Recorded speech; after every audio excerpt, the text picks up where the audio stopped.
దువ్వాడ కుటుంబ వివాదం ఆంధ్రప్రదేశ్లో ఇప్పుడు బిగ్ డిస్కషన్ అవుతోంది. YCP MLC Duvvada Srinivas illegal FIR పై ఆయన భార్య పిల్లలు నిరసన వ్యక్తం చేస్తున్నారు. ఈ వివాదంపై ఇరు పక్షాల మధ్య మాటల యుద్ధం నడుస్తోంది. గత 2 రోజులుగా జరుగుతున్న పరిణామాలపై వైసీపీ ఎమ్మెల్సీ దువ్వాడ శ్రీనివాస్ స్పందించారు.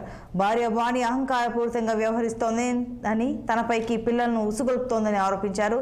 తన భార్య కుమార్తెతో పాటు మరికొందరిపై పోలీసులకు ఫిర్యాదు చేసినట్లు పేర్కొన్నారు. గుర్తు తెలియని నెంబర్ నుంచి తనకు ఫోన్ కాల్స్ వస్తున్నాయని టెక్కలి సిఐకు తెలిపారు. నిందితులపై చర్యలు తీసుకోవాలని కోరారు. నిందితుల నుంచి తనకు ప్రాణహాని ఉందని, గన్మెన్లను కేటాయించాలని ప్రభుత్వానికి కూడా ఎమ్మెల్సీ దువ్వాడ శ్రీనివాస్ కోరుతున్నారు. ఇక ఇదే అంశంపై మా ఉత్తరాంధ్ర జిల్లాల ప్రతినిధి కీర్తి కన్బాబు శ్రీకాకుళం జిల్లా టెక్కలి వైసీపీ ఎమ్మెల్సీ దువ్వాడ శ్రీనివాస్తో ఫేస్ టు ఫేస్.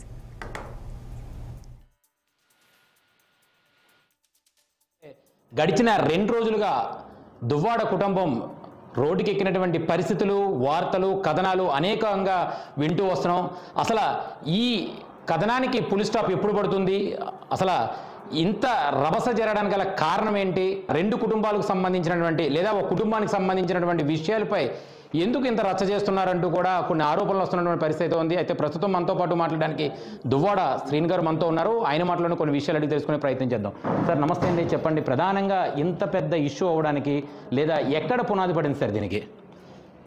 యాక్చువల్గా ఏంటంటే నా జీవితం నేటికి 24 సంవత్సరాలు అయింది సార్. నా రాజకీయ జీవితం ఒక సామాన్యమైన మధ్యతరగతి కుటుంబీకులో పుట్టాను.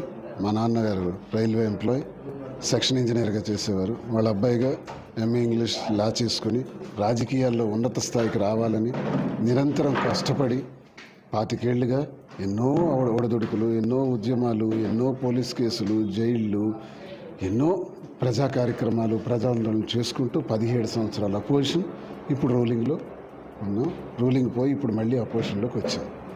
ఇన్నేళ్ల నా రాజకీయ జీవితంలో ఇంట గెలిచి రచ్చగెలాలంటారు, కరెక్టే. ఇది నాకు ప్రతిబంధకం ఎక్కడ అయిందంటే నేను 5 సార్లు ఎమ్మెల్యేగా పోటీ చేశాను. 4 సార్లు ఎమ్మెల్యేగా, ఒకసారి ఎంపీగా, 5 సార్లు పోటీ చేశాను. పోటీ చేసిన ప్రతిసారి కూడా నువ్వు కాదు నేనే పోటీ చేయాలి, ఆ ఫ్యాక్టరీలు బిజినెస్లు బాగున్నాయి కాబట్టి ఆ బిజినెస్లన్నీ నా పేరున ఉండాలి, నువ్వు చేయడానికి వీలు లేదు, నువ్వు చేసుకోక నా పేరున పెట్టు, టికెట్ నాకు ఇప్పించని ఇంట్లో నిరంతరం దువ్వాడ వాణి ఎప్పుడూ మా ఘర్షణ జరుగుతూనే ఉంటుంది. నేటికి 30 ఏళ్ళు అయింది నా వివాహం. ఎప్పుడు ప్రతి ఎన్నికల్లో కూడా ఇదే గొడవ. ఆమెకు టికెట్ రాని సందర్భంలో నువ్వు ఎలా గెలుస్తావో చూస్తానని నాకు 10-15 రోజుల ముందు హెచ్చరికలు, ఆ 15 రోజుల్లో టార్చర్ చూపించటాలు, వీటి వల్లే కొంత నష్టం నాకు జరిగింది ప్రతి ఎన్నికల్లో కూడా. అమ్మాయి మీద లేనిపోయిన ఆరోపణలు చేసి అమ్మాయికి రాజకీయాల్లోకి ఎందుకు తెచ్చిందంటే కేవలం నాకు అమ్మాయికి ఒక రిలేషన్ చూపించి ఆ రిలేషన్ ద్వారా ప్రజల్లో నాకు అవహేళన చేసి అవమానపరిచి ఈ అవమానాన్ని అధిష్టానం వరకు తీసుకెళ్ళి అక్కడ బ్లాక్మెయిల్ చేసి టికెట్ నాకు ఇవ్వండి లేదా ఎమ్మెల్సీ ఇవ్వండి, ఈ 2 ఇవ్వకపోతే నేను ఊరేసుకొని వస్తాను, నాకు విడాకులు కూడా ఇప్పించేయండి అని చెప్పిన పెద్ద మనిషి. ఈమె ఈ రకంగా ప్రవర్తిస్తూ ఆ టికెట్ కోసం చేసిన బ్లాక్మెయిల్కి నేనే జగనన్నకి రిక్వెస్ట్ చేసి కన్విన్స్ చేసి అన్న ఇచ్చేద్దాం అని చెప్పి నా 25 సంవత్సరాల రాజకీయ నేపథ్యాన్ని కూడా పక్కన పెట్టి 100 మెట్లు కిందకి దిగి సరేలే ఆమె అయితే ఏముంది నేనైతే ఏముందని ఆమెకు టికెట్ నేనే ప్రకటించాను. టికెట్ పొందిన తర్వాత కూడా ఇంటికి తాళాలు వేసేసి నాకు ఇంటికి రానివ్వకుండా చేసి ఎక్కడ పడితే అక్కడ దుష్ప్రచారాలు చేసి చేయటం వల్ల ఒక వారం రోజులు 3 రోజులు జైలు హాస్పిటల్లో హోటల్లో ఉన్నాను.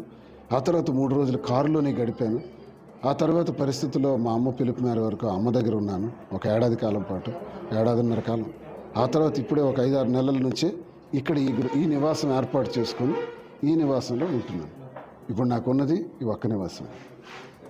తనకు ఆస్తులన్నీ రాసిచ్చేసాను. ఎన్నికలకు ముందే నాకు బ్లాక్మెయిల్ చేశాను, ఆస్తులు రాసివ్వకపోతే ప్రెస్ మీట్ పెడతామని, అల్లరిపాలు చేస్తామని.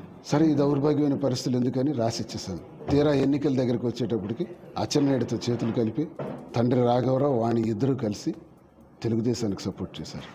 భర్తకు వ్యతిరేకంగా సైకిల్ గుర్తు కోటేయమని చెప్పారు. ఇంత దౌర్భాగ్యమైన పరిస్థితులు ఇవన్నీ కూడా కావాలని అధికార కాంక్షతో, డబ్బు ఆపేక్షతో దువ్వాడ వాణి చేసినటువంటి దుర్మార్గం. దువ్వాడ వాణి నా కూతుర్ని ఇద్దరిని కూడా విషం పూసి పెంచినట్టు, తండ్రి మీద ద్వేషభావాలు, తండ్రి మీద కోపాలు, తండ్రిని ప్రశ్నించేటట్లు వాళ్ళకి తర్ఫీదు ఇచ్చి ఈరోజు నా మీదే వాళ్ళు ప్రశ్నించే స్థితికి తీసుకొచ్చిన దుర్మార్గురాలు. ఫైనల్గా ఒక క్వశ్చన్ సార్, గతంలో పవన్ కళ్యాణ్పై కొన్ని ఆరోపణలు కూడా మీరు చేసినటువంటి పరిస్థితి అదేంటో మీకు తెలుసు, ప్రజలందరికీ తెలుసు. సో ఇప్పుడు జరుగుతున్నటువంటి పరిస్థితి ఏ రకంగా చూడొచ్చు అంటారు అసలు? నేనేంటంటే వివాహం అన్నది, రెండవ వివాహం, మూడవ వివాహం అన్నది ఎప్పుడూ తప్పే. ఇప్పుడు నేను చేస్తే అదేం సత్యం అయిపోదు, అది తప్పే. నా మాటల్లో కూడా ఇప్పుడు నేను మీకు చెప్పాను, నేను చేసింది సభ్యత కాదు, తప్పే ఇది. నాకున్న పరిస్థితులు ఎలా దారితీసాయి ఏమో, పవన్ కళ్యాణ్ గారికి ఏ పరిస్థితులు దారితీసాయో నాకు ఇప్పుడు అర్థమవుతుంది. ఆయన ఏ పరిస్థితుల వల్ల రెండో పెళ్ళి అనుకున్నారో, మూడో పెళ్ళి అనుకున్నారో, నాకు ఏ పరిస్థితుల వల్ల విడాకులు ఇవ్వాల్సి వస్తుందో. వాడు వాణి 2 సంవత్సరాల క్రితం విడాకులు ఇవ్వండి అని కోరింది అధిష్టానం దగ్గర, అది ఈరోజు నెరవేరబోతుంది తన కళ. మరి ఈ పరిస్థితులు ఎలా దారితీస్తాయో కాలమే నిర్ణయించాలి. అయితే ఇక్కడ చూడొచ్చు, ఏదైతే మొత్తానికి దేనికైనా సరే కాలమే సమాధానం చెప్తుంది. ఉన్నటువంటి పరిస్థితిలో ఉన్నతమైనటువంటి రాజకీయ భవిష్యత్తు కోసం నేను ఎదుగుతున్నటువంటి తరుణంలో నాపై లేనిపోయినటువంటి ఆరోపణలు చేస్తూ వాటిని నిజం చేసే ప్రయత్నాలు చేస్తున్నారంటూ కూడా దువ్వాడ శ్రీనివాస్ చెప్పడం జరుగుతుంది. అయితే మొత్తానికి వాళ్ళకు కావాల్సినవి ఏవైతే ఉన్నాయో ఇటు పెద్దల ద్వారా కానీ ఇటు మీడియా ద్వారా కానీ అడిగితే కనుక ఖచ్చితంగా అవన్నీ కూడా నేను చేయడానికి సిద్ధంగా ఉన్నానంటూ కూడా వాళ్ళు చెప్పడం జరుగుతుంది. కెమెరామ్యాన్ జగదీష్తో కన్నబాబు, విశాఖపట్నం నుంచి.